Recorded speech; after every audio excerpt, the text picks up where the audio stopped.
I've always believed that coffee tastes like truth, bitter-sweet, bold, never lies. But I learned the hard way that not everyone in Portland believes the same. My name's Sable Moreno, 32, born and brewed in the Pacific Northwest. 2 years ago, I co-founded a cafe called Rome and Bloom. It wasn't just a coffee shop, it was a community. Hand-thrown ceramic mugs, rotating local artists, beans roasted by small farms I'd personally visited. Every detail mattered. It was my heart in a cup. My partner, Eli Rhodes, was the face of the business. Tall, charming, all smiles for investors. I was the engine. Branding, recipes, the concept, the vibe. We were unstoppable. Or so I thought. Scene flashback, Portland, 2022. Eli and I stood in front of our first storefront, an old bike repair shop we'd turned into a cozy cafe. He raised his coffee and said, "To dreams brewed fresh." I laughed, clinking my cup. If only I'd known that toast was the start of something toxic. Our cafe took off fast. Influencers tagged us, newspapers featured us, and customers lined up for my Oregon Fog latte. Lavender, black tea, oat milk, honey drizzle. It was signature. Mine. But then, Eli started taking meetings without me. He said it was just networking. When I pressed, he'd grin. "Relax, Sable. I'm just bringing in more buzz." Buzz, huh? Scene a week later, a text ping late at night. "Hey, I need your signature for some investor docs. Just standard paperwork." I skimmed. It was full of business jargon, equity splits, licensing rights, PR terms. I signed. I trusted him.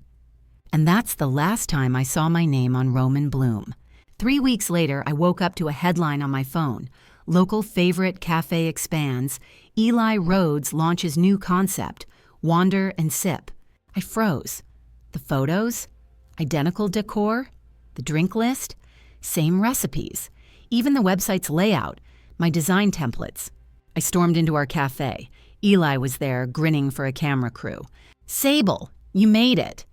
"What is this?" I asked, trembling.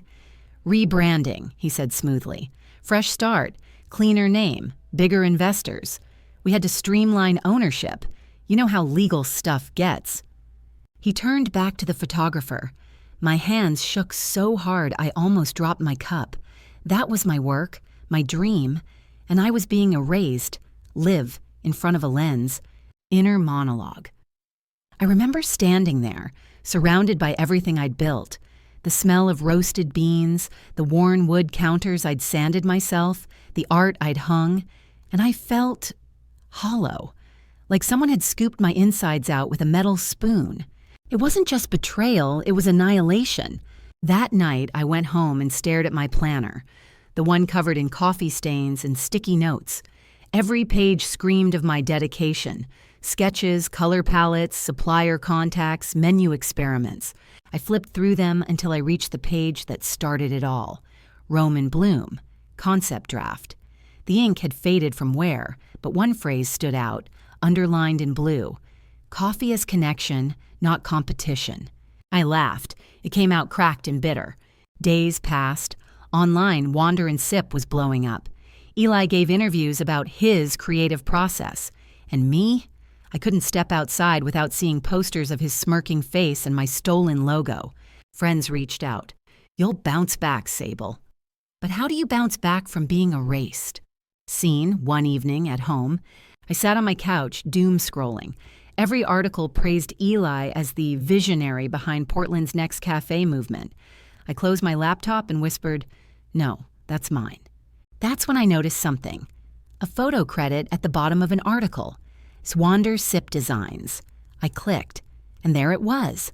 My old design folder, renamed, with my original drafts uploaded to his new page. He didn't just steal my cafe, he stole my identity. That night I didn't sleep. I sat by my window, watching the rain paint streaks on the glass. My mind was a tangle of grief, anger, and caffeine. I kept hearing his voice. "Relax, Sable." And I thought, maybe it's time he relaxed, in the worst way. But then another voice in my head whispered, "You built this from nothing once. You can do it again." Only this time, I wouldn't play nice. I wouldn't sign anything I didn't write. and I sure as hell wouldn't let someone else define my story. So I opened my laptop, scrolled to a new blank page, and typed, Project Ember, the open source cafe movement. If he wanted to steal my dream, I'd make it impossible to own. No one could steal what everyone could share. But first, I needed proof, and I knew exactly where to find it. Closing scene, music builds softly, suspenseful tone. The next morning, I grabbed my camera, a flash drive, and my old key to Roman Bloom.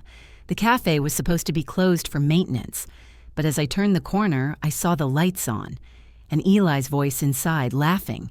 I took a deep breath, slid the key into the lock, and whispered to myself, "This time, you're not taking anything from me." The cafe smelled exactly the same, a mix of espresso, wood polish, and burnt ambition. I stepped inside quietly, my heart pounding hard enough to drown out the rain. Every corner was familiar. The mural on the brick wall, I painted that. The handwritten menu, I wrote it. Now my own handwriting looked foreign under Eli's logo. He was in the back, laughing with two investors. I ducked behind the counter, crouching low, camera in hand. I wasn't here to start a fight. I was here for proof. I moved toward the storage room, the one we used as an office back when Roman Bloom was still ours. The lights flickered, and I froze when I heard Eli's voice echo from the hallway. Yeah, the designs were expensive, but worth it. My creative team worked hard on the brand. Creative team? I almost laughed out loud. I waited until the door shut, then slipped into the office. The smell of old paper and roasted beans hit me like a memory. My old corkboard was still there, stripped bare except for one pin. But then I saw it, a filing box labeled Archive, Do Not Touch. Perfect. I snapped photos of everything inside, contracts, supplier lists, early drafts of the branding proposal. Every file was in my handwriting, every note signed with my initials, SM. Then I found something that made my stomach twist. A copy of the investor contract I'd signed, my signature. But the page had been edited. The clause that originally gave me 50% ownership was replaced with a new one. Equity reassigned to managing partner Eli Rhodes in exchange for consulting compensation. My breath caught. He didn't just edge me out, he rewrote history. Inner monologue. For a second, I thought about walking out, just leaving. Maybe I'd open a tiny cart somewhere else. Forget the past. But then I looked at the documents. My handwriting, my creativity, all turned into evidence against me. And something inside me hardened. No, he built his empire on stolen beans. Now I was going to grind them down, one truth at a time. Scene. Later that night, Sable's apartment, rain outside the window. I laid everything out on the floor. Papers, photos, USB drives. It looked like a crime scene, except the weapon was a pen, and the victim was my name. I brewed myself a cup of coffee. No sugar, no milk. Bitter. Honest. Then I started writing. Voiceover tapping keys. Project Ember, an open source cafe model. Free designs, free recipes, transparent profit sharing. My idea was simple. If Eli wanted to control what I created, I'd make it uncontrollable. I'd share it with everyone. Within days, I started posting online. Blueprints for cafe layouts, latte art tutorials, fair trade supplier lists. Everything I'd once guarded closely. But now, it was free. People started noticing. Comments flooded in. Who is this Sable person? This is insane. She's giving away cafe business secrets. And then, a message from someone I hadn't expected. Mara, a barista from my old cafe. She texted, "Sable, is it true? You're doing this open cafe project? I'm in. I quit Wander and Sip last week. Eli treats staff like machines." I stared at my phone, tears welling. Maybe I wasn't alone after all. Scene the following weekend, Sable meets Mara in a park cafe. Mara sat across from me, her hair pulled back, exhaustion under her eyes. "You really want to take him down, huh?" she asked. "No," I said quietly. "I want to take him out of the story." Mara smirked. "Even better." She slid a flash drive across the table. "I took this before I left. It's the accounting files. Investor records, invoices. You'll want to see it." That night, I opened the drive. Inside were financial spreadsheets and one folder labeled Marketing Assets. Curious, I clicked, and there it was. My full concept pitch deck, dated 6 months before Eli filed for ownership. Slide after slide of my photography, my branding, my vision. I hit record on my screen capture software. If Eli thought he could bury my name under contracts, I'd resurrect it in pixels. Voiceover, Sable narrating online post. Hi, I'm Sable Moreno. You might not know me, but you've probably seen my work. Or at least, the version someone else claimed. The video showed side-by-side comparisons of Roam and Bloom and Wander and Sip. Identical designs, same recipes, even my original handwriting on the chalkboard menus. I ended the video with one line. Some things shouldn't be trademarked, like honesty. It went viral overnight. 10,000 views turned into 100,000. Comments poured in. Baristas, designers, small cafe owners cheering, sharing, defending. The community I'd poured my heart into was standing up for me. And Eli? He stayed quiet, too quiet. Scene 1 week later, outside Wander and Sip. I walked past the cafe, head down, hoodie up. Through the window, Eli looked nervous, pacing, checking his phone, arguing with a man in a suit, probably one of the investors. For the first time in months, I smiled, but the victory wasn't complete, not yet, because I still didn't know the full extent of what Eli had taken, and something in my gut told me there was more. Closing scene, Sable on her laptop late at night. A new message pinged in my inbox. Unknown sender. I know what Eli did. Meet me tomorrow night. Alone. 10 p.m. Hawthorne Bridge. I stared at the screen, heart thudding.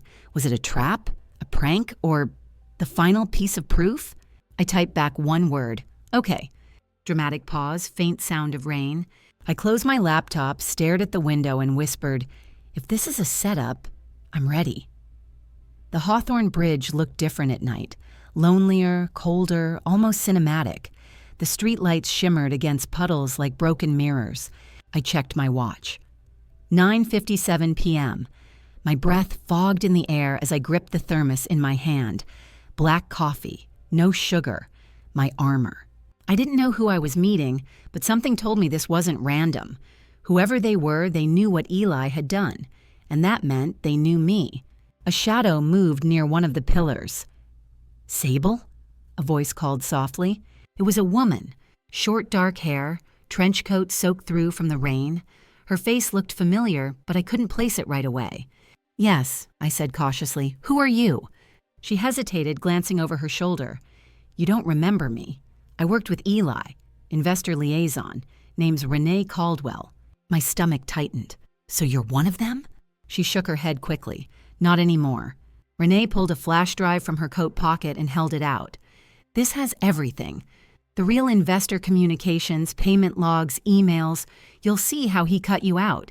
He even faked a board approval that never existed. I stared at the small drive in her hand. It looked so harmless. But I could feel the weight of truth inside it. Why are you giving this to me? Her voice dropped. Because Eli's not just a thief. He's laundering investor money through Wander and Sip's expansion accounts. He's going to get people hurt. I don't want to go down with him. Lightning cracked above us. The flash lit her face. Fear, exhaustion, guilt. Keep it safe, she whispered. He's paranoid. He's been tracking your posts. He knows you're getting close. My blood ran cold. He what? Renee took a step back. You need to disappear for a while. I'll send more if I can. Don't contact me. Wait, Renee, I started, but she was already walking away, swallowed by the fog.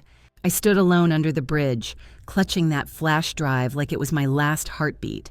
Scene back at Sable's apartment, 11:30 p.m. I locked the door, set my laptop on the table, and slid in the drive. My fingers trembled as folders appeared. Emails, transfers, legal drafts, photos. The first email chain made my stomach twist. Eli Rhodes Investors, CC PR agency. Rebranding finalized. Original founder has been bought out and released from all claims. All creative assets fully owned by Rhodes & Co. Below it, my forged signature.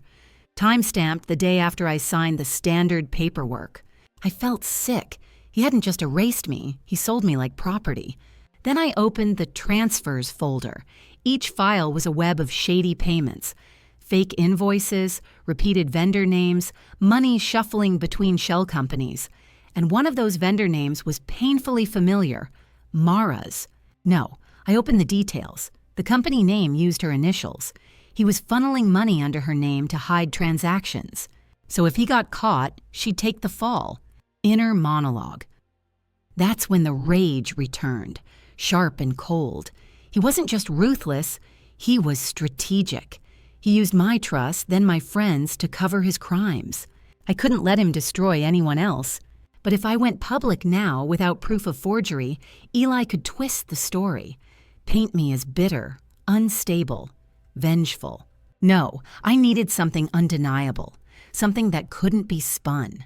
Scene next morning, early sunlight filters through blinds. Mara came over after my frantic text. When she walked in, I showed her the documents. Her face went pale. He used me.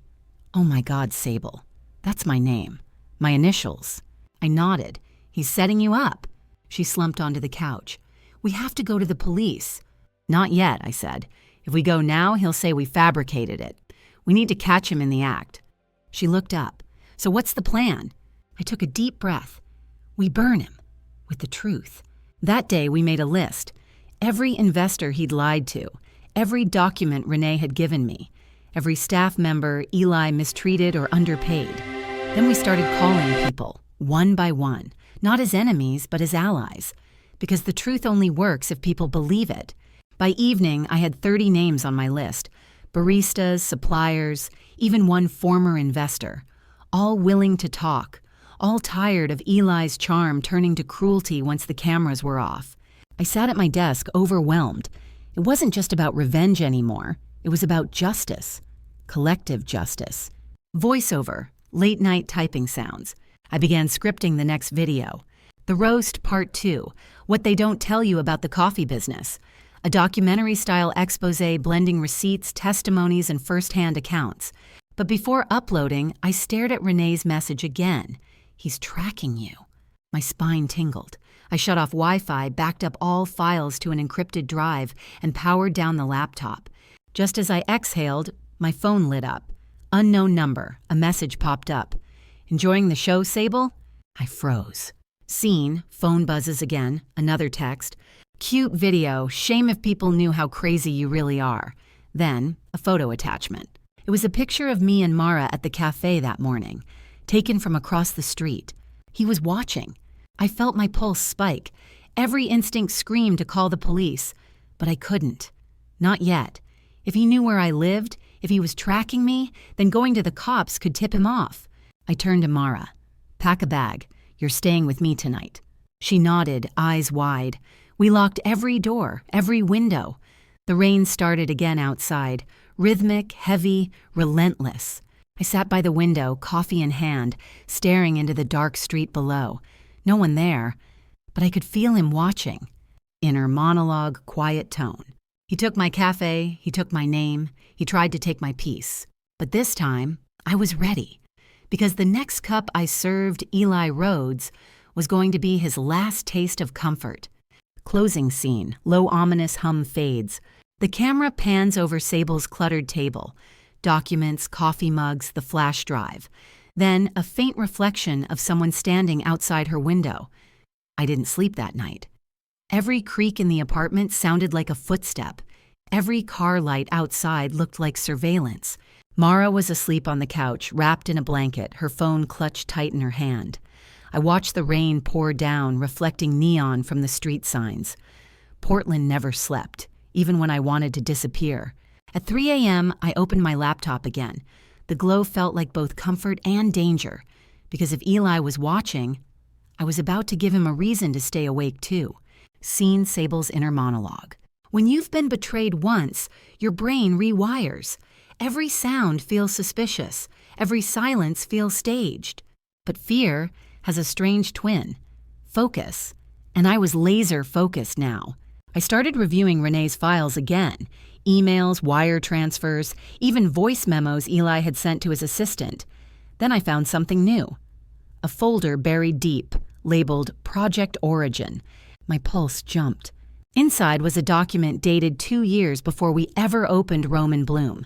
It was Eli's proposal to a chain investor for a community-style coffee brand focused on authenticity. It had my concept, before he even met me. So he hadn't stolen my dream. He'd been hunting for someone like me to build it for him. The realization hit like espresso to the veins, sharp, hot, bitter. He didn't see me as a partner. He saw me as labor, a stepping stone, and he'd done it before. There were other names listed in his emails, founders, creatives, all erased after working with him. It wasn't just my story. He'd been harvesting dreams from everyone he touched. Scene, morning, gray Portland dawn. Mara woke up to find me pacing the kitchen, still in yesterday's clothes. "You look like hell," she said softly. "Thanks," I muttered. "So do my morals." I handed her the screen showing Project Origin. She read it slowly, her face hardening. "So he planned this the whole time?" "Yeah," I whispered. "We weren't his partners. We were his inventory." She slammed her mug down. "Then we make him choke on it." That afternoon, we met with one of the former investors I'd contacted earlier, Gordon Lee, a quiet man who'd lost money when Eli expanded Wander and Sip too quickly. We met at a small bakery off Belmont Street. He slid into the booth across from us, his expression cautious.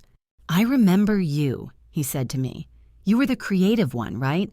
The one who actually cared about people?" "Still do," I said. "That's why I'm here." We showed him the documents. The fake transfers, the forgeries, the proof. He rubbed his chin.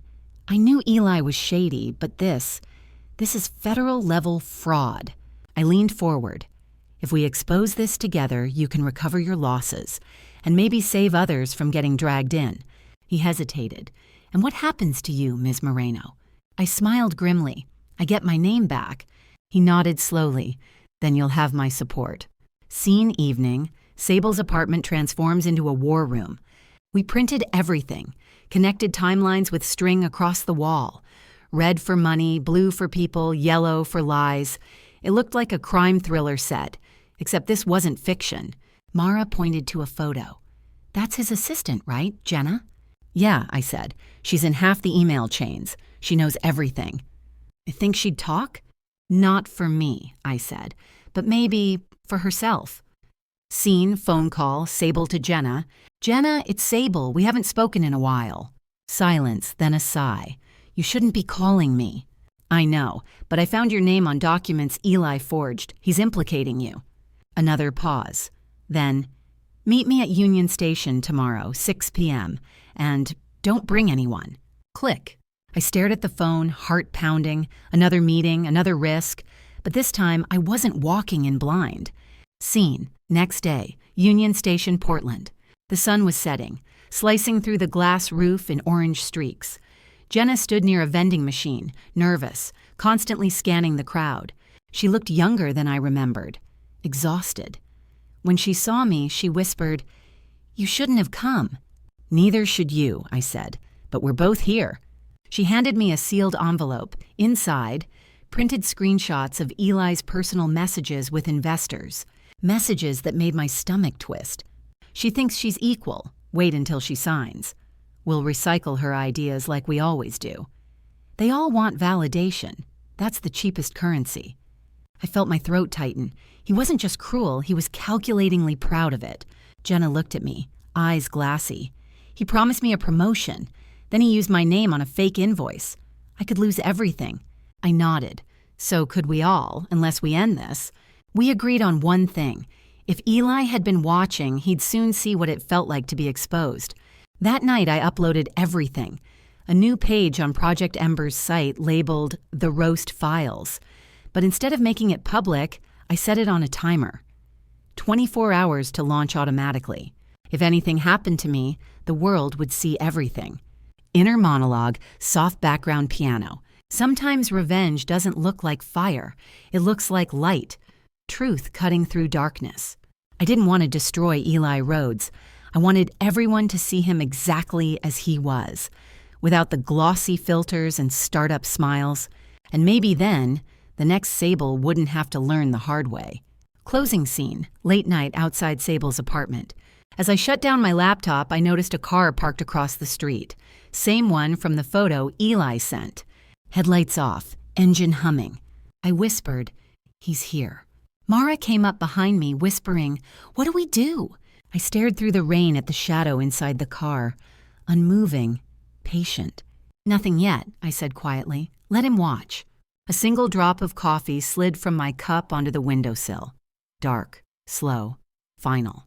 Because by this time tomorrow, he wouldn't be watching anymore. 24 hours. That's how long I'd given him. I didn't know if I was more scared of what Eli would do or what the world would say once they saw the truth. The timer was ticking.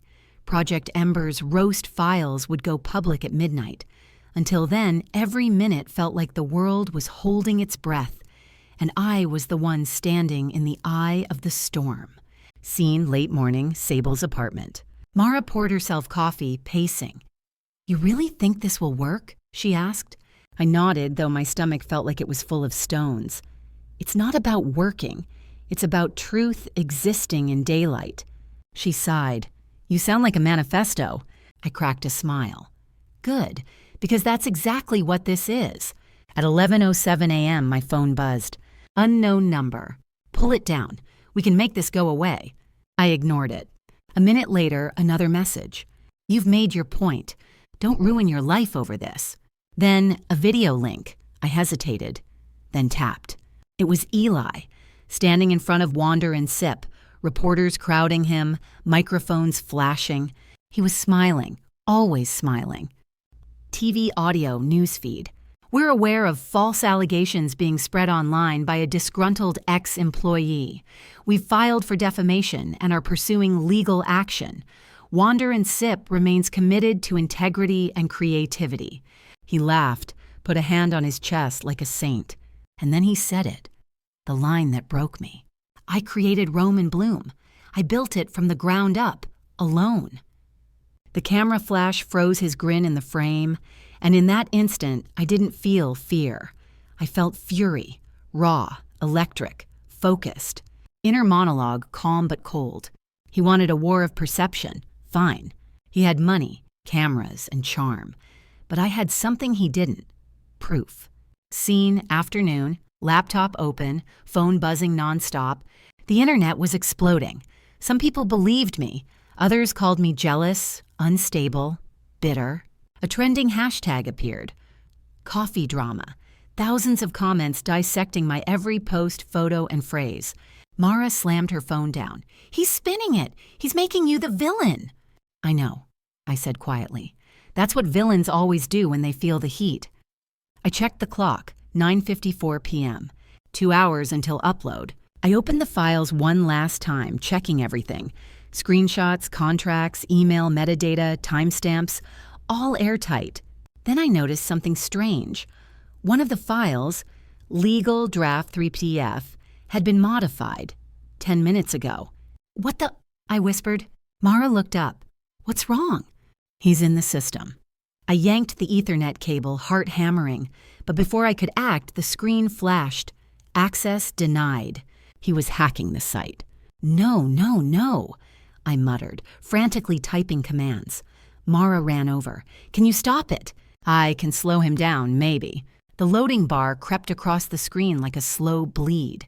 He was deleting the roast files. And then the power cut out. Sound, complete darkness, rain outside, heavy breathing. We froze. The apartment went silent except for the storm. Mara whispered, "Did he just—" "I don't know," I breathed.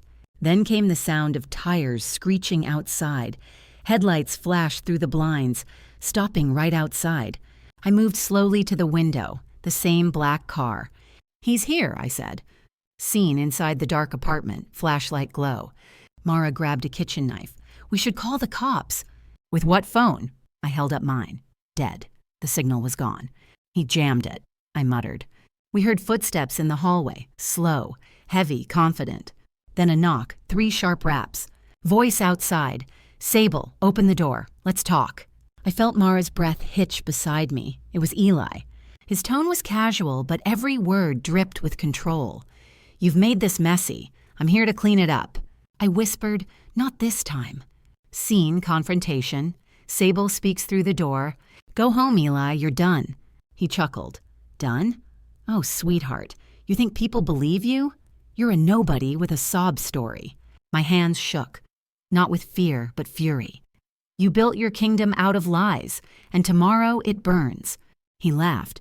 "You really think I'd let that timer run?" Silence. My stomach dropped.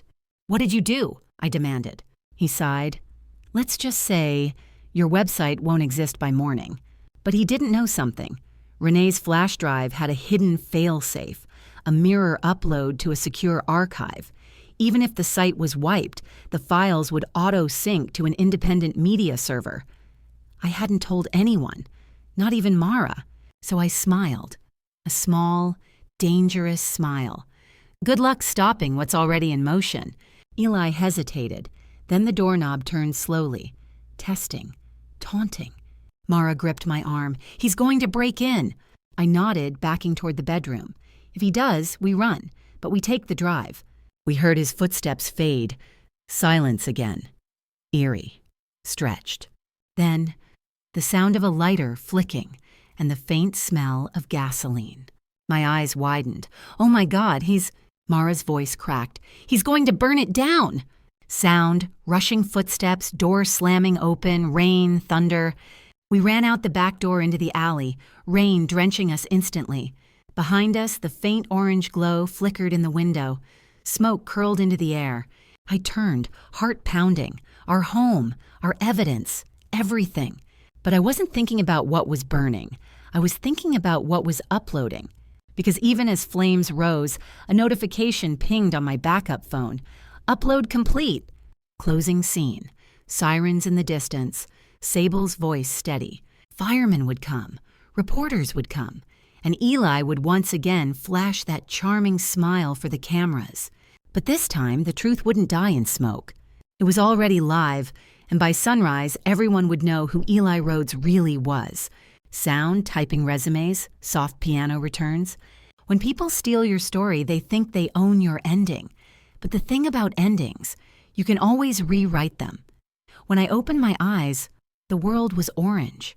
Smoke drifted through the sky like bruised clouds, and the air smelled like burnt paper and regret. Our apartment, or what was left of it, was now a skeleton of blackened walls and twisted steel. Mara stood beside me, her hair damp from the rain and ash streaked across her cheeks. Neither of us spoke. We just stared at the wreckage, hearing sirens echo in the distance. A firefighter approached, his face drawn. "You're lucky to be alive," he said. Fire started from inside and smelled like gasoline. I nodded numbly. "Yeah, I figured." He glanced at me, waiting for an explanation, but I didn't have one. How do you tell someone the man you once trusted tried to burn you, not just out of revenge, but out of fear of truth? So instead, I whispered, "Thank you," and walked away. Seen later that morning, a cafe across town, the irony wasn't lost on me. Sitting in another coffee shop, watching the rain streak the windows, holding a borrowed laptop, Mara scrolled her phone with trembling fingers. "Sable," she breathed, "it's live." I leaned over, on the screen. Project Ember, the Roast Files Public Archive. The title burned bright. Voiceover, news montage with overlapping sound bites. Anonymous whistleblower exposes cafe mogul Eli Rhodes for fraud and exploitation. Evidence suggests forged contracts, stolen branding, and misused investor funds. Rhodes denies allegations, but multiple witnesses have come forward. Every major outlet had picked it up. Every social media feed flooded with clips, screenshots, commentary. The truth had spread like wildfire, but this time, it wasn't mine to extinguish. I watched video clips play. Eli trying to leave Wander and Sip, cameras flashing, reporters chasing him. Someone shouted, "What about Sable Moreno?"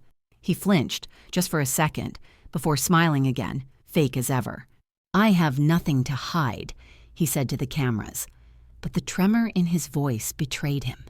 Seen Sable's internal monologue, calm but heavy, it should have felt like victory, but it didn't.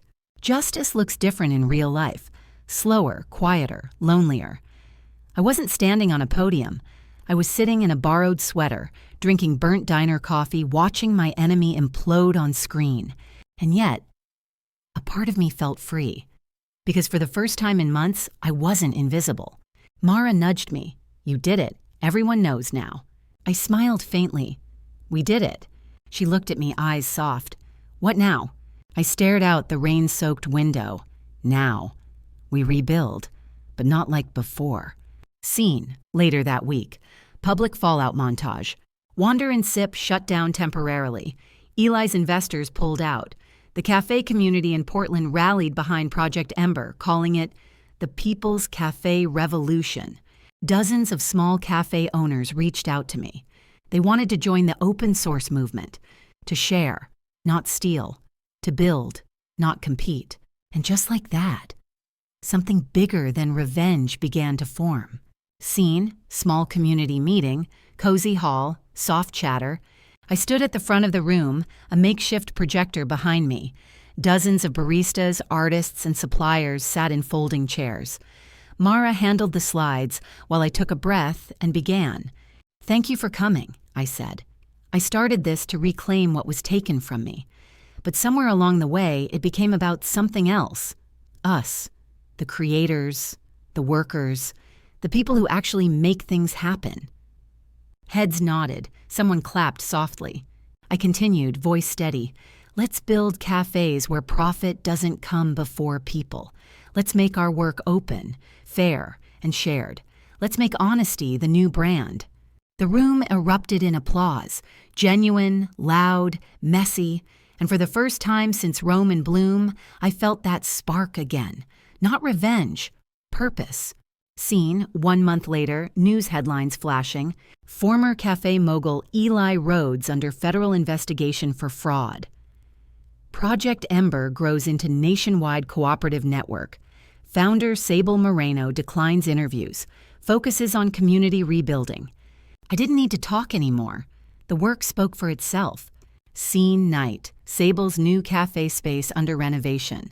The old warehouse smelled like dust and new paint. I ran my hand across the wooden counter we'd salvaged, the only thing that survived the fire. Mara came in carrying 2 cups. "First official brew," she said, handing me one. I took a sip. It was imperfect, a little too bitter, but honest. We both laughed quietly. Inner monologue, reflective, soft piano music. People think revenge ends when the villain falls, but the truth is, it ends when you rise. Eli's empire burned to ashes. Mine started from them. And as I looked at that small, flickering, open sign we'd just hung, I realized the best revenge wasn't destruction. It was creation. Closing scene. Narration fading over visuals of the new cafe opening day. The first customers walk in. Local artists hang paintings. The espresso machine hisses, alive again. I greet them with a smile, genuine, unguarded. Because this time, every cup I serve carries a story, not of betrayal, but of rebirth. Outro, gentle jazz music under final words. This is my roast. Not the kind you brew, but the kind that remakes you. It's strange how quiet life feels after the noise dies down. After the interviews fade, the articles stop trending, and the world moves on to the next scandal. For me, silence wasn't empty. It was healing, like the deep exhale after months of holding my breath. Project Ember had grown beyond me. New cafes opened across the coast, cooperatives, honest and creative, all built from the ashes of my old dream. And yet, there was one thing left undone: closure. Scene, early morning. Sable's new cafe, soft rain outside. The new cafe was quiet before opening hours. I liked it that way. Just me, the smell of freshly ground beans, and the hiss of the espresso machine coming alive.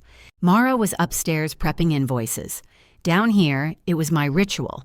Brew the first cup alone before anyone else touched the space. A reminder that creation begins in solitude. But that morning, someone knocked on the glass door. I looked up and froze.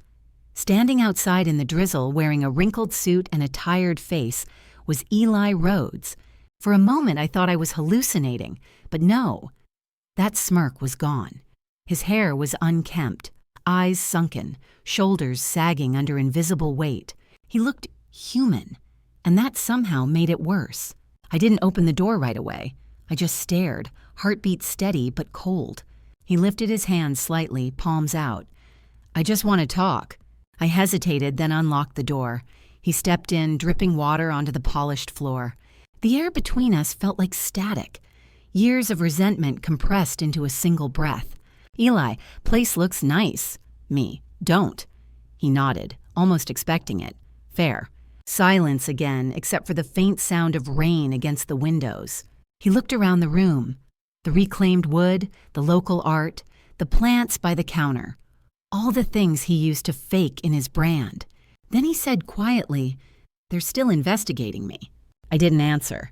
I lost everything, Sable. Investors, reputation, friends. His voice cracked on that last word. I almost pitied him. Almost. Inner monologue, calm, firm. This was the man who burned my name, my work, my home, and now he wanted empathy. But revenge. It changes shape. What I wanted wasn't for him to hurt anymore. It was for him to finally see. Me, "You came here for forgiveness?" Eli, "I came here because I can't sleep. I keep seeing your face in the flames.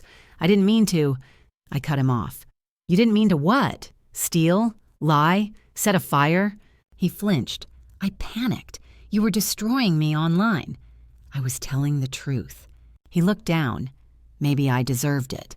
The words hung there, heavy, hollow, too late. He rubbed his hands together, eyes wet. "I'm sorry, Sable. I know it means nothing now, but I am." For a moment, I just stood there, coffee steaming between us like a fragile peace offering. Then I said, "You know what hurts most? You could have built something real. You had talent, but you built lies instead." He swallowed hard. "I didn't know how to do it any other way." And that was the truest thing he'd ever said. I poured a cup from the pot and slid it toward him. He blinked in confusion. "You're giving me coffee?" "Yeah," I said. "One last cup." He hesitated, then took it, holding it like something sacred. Steam curled up between us. For a few seconds, neither of us spoke. Then he whispered, "What now?" "Now," I said softly. "You go live with the truth, and I'll live with the lesson." He nodded, eyes glassy, and set the cup down gently. Then, without another word, he walked out, into the rain, into whatever remained of his world. I stood there, staring at the coffee he'd left behind, still half full, still warm. Then I poured it into the sink. Some stories you don't sip twice. Scene evening, same day. The cafe buzzed with quiet laughter and soft chatter. Mara came over, wiping her hands. "Full house tonight." I smiled. "Yeah, I guess people like redemption arcs." She grinned. "Yours or his?" "Both, maybe," I said. We clinked our mugs together, not a toast to revenge, but to peace. Inner monologue, gentle, thoughtful tone. People always ask what revenge tastes like. They expect something sweet, victory, power, glory. But real revenge? It's bitter at first, then it cools, then it becomes something else. Clarity. Because revenge isn't about hurting back. It's about reclaiming who you were before someone tried to rewrite you. Closing scene. Sable narrates over montage of Portland city lights. I walk home through the drizzle. Portland humming quietly under its gray sky. Neon reflections shimmer in puddles. The same streets where everything began. But now I'm not running from the past. I'm walking with it. Beside me, not behind. And tomorrow morning, when I brew that first cup again, I'll think of all the people who found strength in the ruins. The ones who rebuilt, who refused to be erased. Because that's what this story really was. Not a revenge tale, a resurrection. Outro, soft acoustic music rises. And maybe, someday, someone will walk into a cafe, take a sip, and feel it. That blend of bitterness and warmth, truth and forgiveness. That's me. That's my roast.